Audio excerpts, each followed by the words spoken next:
এবার তোমাদের দেখাচ্ছি আমি যে এখান থেকে কতটা দূরে দূরে পাহাড়গুলো আছে। এখান থেকে যে দূরে পাহাড় আছে আমি তোমাদের জুম করে দেখাচ্ছি।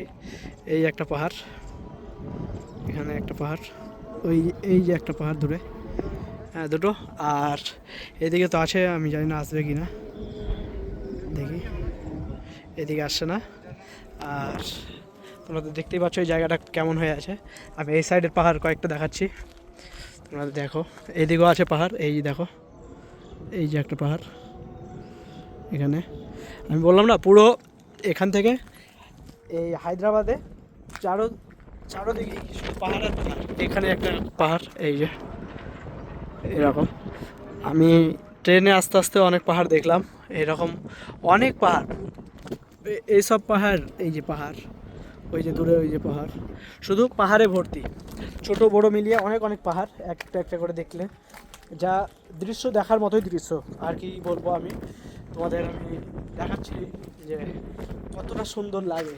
আর হায়দ্রাবাদের আবহাওয়া আমার মনে হয় না যে কেমন, আমি দুদিন থাকছি, দুদিন থেকে যা অসাধারণ একটা। এখন অক্টোবর মাস, আরও সুন্দর আবহাওয়া। এই পুরো হায়দ্রাবাদ শহরটাই ঘেরা পাহাড়ে। এই যে পাহাড়, এদিকে দেখো দূরে পাহাড়, সব চারোদিকেই পাহাড়। শুধু আমি এই দিকে বলছি না, গোলকন্ডা ফর্ট যে করেছে ওটাও পাহাড় কেটেই করা হয়েছে। এটা একটা ডিম্বাকৃতির পাহাড় ছিল, এটা পুরোটাই পাহাড়ের ওপরেই করেছে, পাহাড়ের ওপরে ফর্ট করে দিয়েছে। এখানে রানী রুদ্রমা দেবী যে ছিল, সেও কিছুদিনের জন্য ছিল। আর 11 শতকে এই পাহাড়টা ছিল যখন তৈরি করা হয়েছে, তখন এটা আলাদা নাম ছিল, এখন ভঙ্গির ফর্ট বলেই পরিচিত।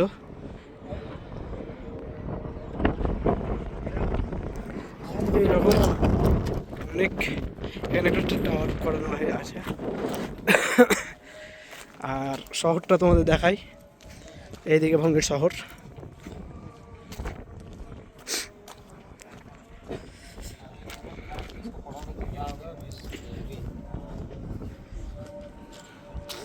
এই দেখো এটা শহরটা।